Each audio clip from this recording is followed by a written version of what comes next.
In this video, I'm not really going to be talking about specific tools or specific platforms or how to use certain tools in order to grow your online business. I'm going to be talking more about the mindset shift so that you can kind of get an idea of what to expect when we use certain tools, because some tools are going to take some time to show you that they're working, and some tools, they might give you that sort of instant gratification which a lot of people are hoping for, especially in this day and age where we really want to see results. And of course we do. We're here to generate commissions. We're here to get leads. It's easy to generate leads. It's easy to get eyeballs onto our websites. But the problem is that those leads that we're getting on our websites and the conversions are not happening for a lot of us. And that's what I want to talk about. But I'm not going to be sharing any specific tools or going over any tutorials or anything like that. That's not the purpose of this video. I'm going to talk about mindset.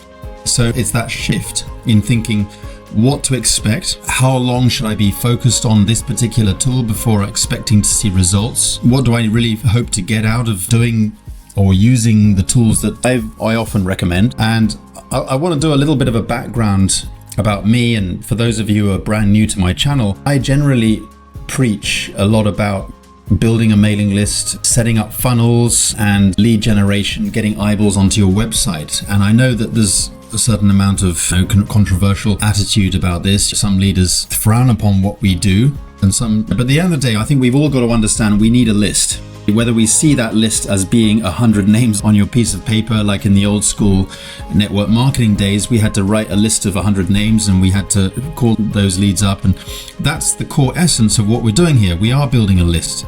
But nowadays, we're very lucky because we've got the tools to help you to leverage your activity and what you're doing. And if you just keep rinse and repeat and keep doing what you're doing, the tools that we use can help, but it just depends on what tools you are getting access to. So nowadays we have like AI tools to help you leverage. We have lead generation methods. We have web traffic. We have traffic exchanges and so many different things. It's very overwhelming. We've got a lot of advertising platforms that many of us are using and we recommend.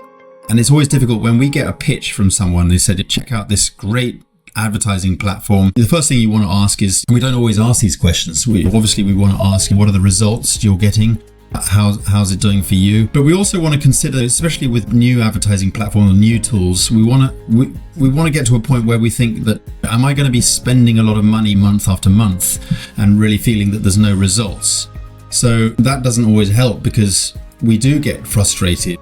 And we do get to a point where we think, I've been doing this for weeks or months and I'm not getting any results. Is that what to expect? Should I be expecting results at this point? Now, so I'm going to give you that background as to what we've experienced in network marketing over the years. And as technology improves, what we're expecting to be able to get out of all this, all the activity, all the work that we're putting in. So I got into network marketing. I started working in a network marketing business. I mean, obviously I started in the mid to late 1990s. I got in Amway before the internet, and I worked with a few network marketing companies, and I didn't do too badly.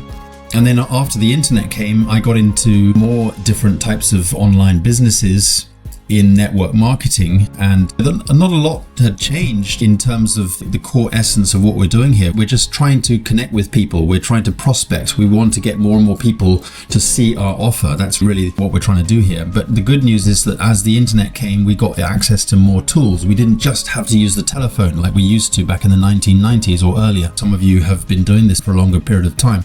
But the point is, you can't deny the fact that it's always been the same. It's always been just getting yourself out there and getting you into a position where you are able to get your offer in front of more people. That's what it's all about. So nowadays we use tools. YouTube came along, social media came along, and then we sort of moved away from just using websites, full-blown websites, into kind of more of a funnel. What's the difference between a website and a funnel? Is more of a kind of a narrow focus. There's one call to action. And I think this is an area where a lot of people, they tend to make that mistake, think giving out too much information at first.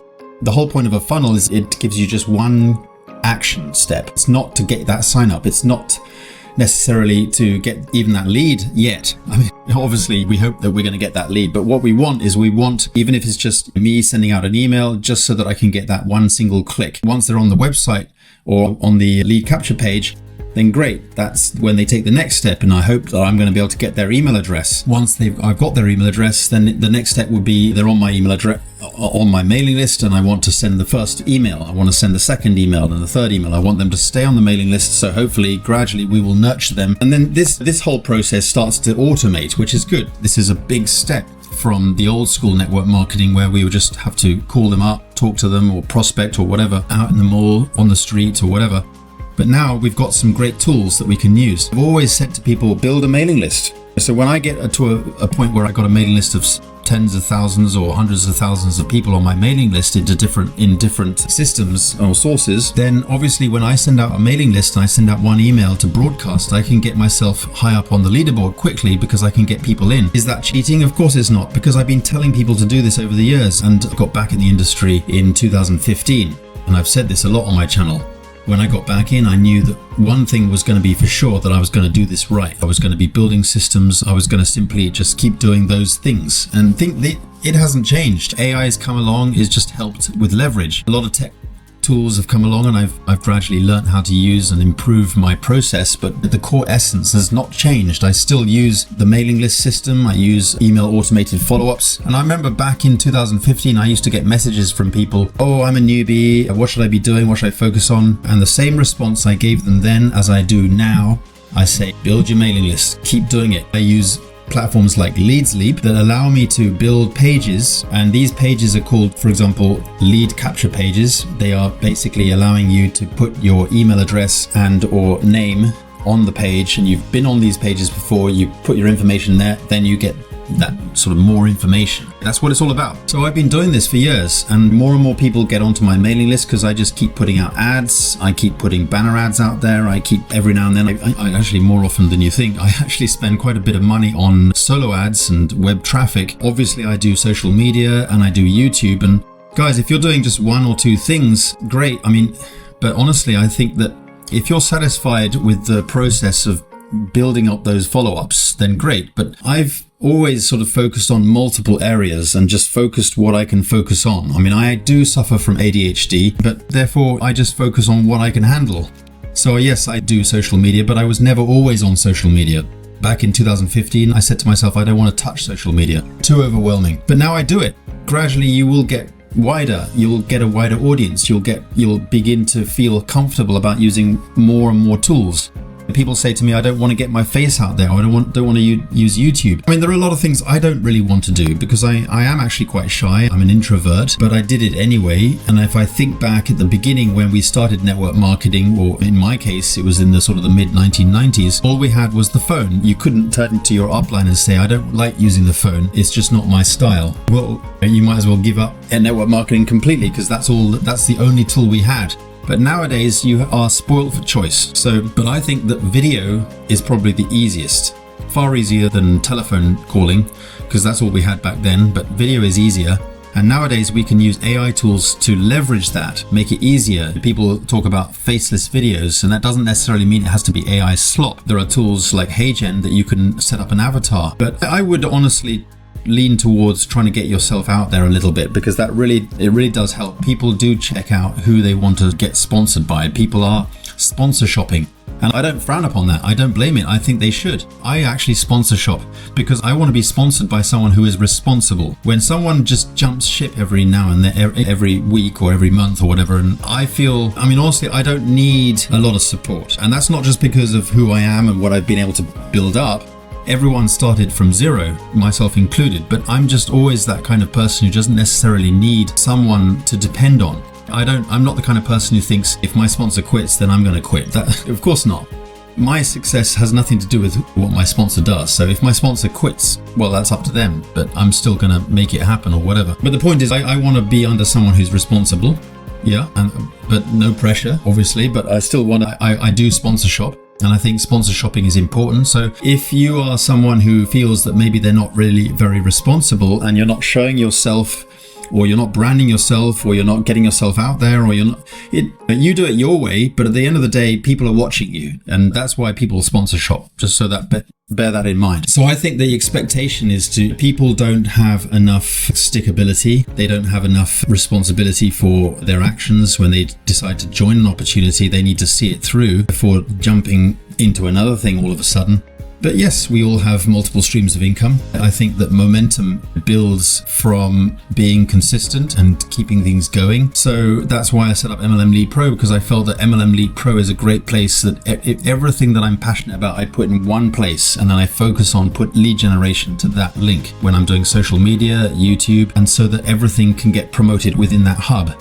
So that's what I like about that. People often get into a new business and they say, well, do we have a lead capture page for that business? And yes, I do sometimes do that, but not always. And sometimes I prefer to keep the leads running into the lead capture pages that I've already created. So I've got several offers out there on the internet that have traffic going to them as we speak all the time, whether I pay for that traffic or whether I'm just putting videos out there on YouTube like this, because YouTube is great. The videos that we created a year ago or 6 months ago are still generating leads. So I've got leads coming in all over the place, and that's why I stick to a key funnel. And MLM Lead Pro has been going for almost a year now in its new version, since version 2. And I just continuously push traffic, push ads, push eyeballs onto those pages. So when I get into a new business opportunity, all I need to do is to go inside my MLM Lead Pro, add it in there. Maybe there are different tools into MLM Lead Pro where you can toggle where you want those businesses to be showcased, such as on the main dashboard, such as step 2, such as step 3, so that, or wherever you want to make sure that it's being showcased, and then just simply keep focus on that one funnel that you're putting out there. So, and the other thing about MLM Lead Pro is you can edit those funnels, make it kind of fresh. So you can tweak the funnels, you can change the color scheme, because that's what split testing is all about. I think it's that expectation that people are just too impatient. They want to see results, but leads just take time because they're cold leads. They don't know you. They're sponsor shopping. They're looking around for someone who's responsible. They're getting thousands of offers. Why should they necessarily jump into you? And if you're just hiding and you're just not putting yourself out there, you're not branding yourself, then maybe that's why. So people say to me, why are my leads not converting? Well, probably they don't know how you're really in the game. They don't feel that you're responsible. So yeah, be on social media because people will look out for you. Be on YouTube. They'll be looking out for you. And when you're following up and sending messages out to your leads, don't always think about pitch. Put up some video content on YouTube, like what I'm doing now. I want to put out value. And then share the video that you put on YouTube, the value, the mindset, or whatever, with your mailing list, because there's no link at the bottom underneath this this video, because that's what I want my channel to be partly about. It's not just about pitch. I want this channel to also provide value. And that's what I'm doing in this video. So anyway, guys, thanks for watching. I just wanted to put this out there to give that bit of mindset shift so that people can feel that once you get that shift, you can really unlock infinite leads, because people will just more likely follow you and be excited. So that's why I focus on platforms like MLM Lead Pro, because I can always keep those leads coming into MLM Lead Pro. I'm always nurturing and building up just that one funnel so it's manageable. And then that's why I'm able to generate so many leads, because I'm focused on one single funnel that generates a lot of leads. And then when I join a new business opportunity down the road, I'm able to get onto the leaderboard quickly because I've got a lot of people to talk to, and because I've been building up those leads list. Anyway, guys, give me a like and subscribe to my channel. I'm going to be putting out more content like this, and thanks for watching. Cheers. See you in the next video. Bye for now.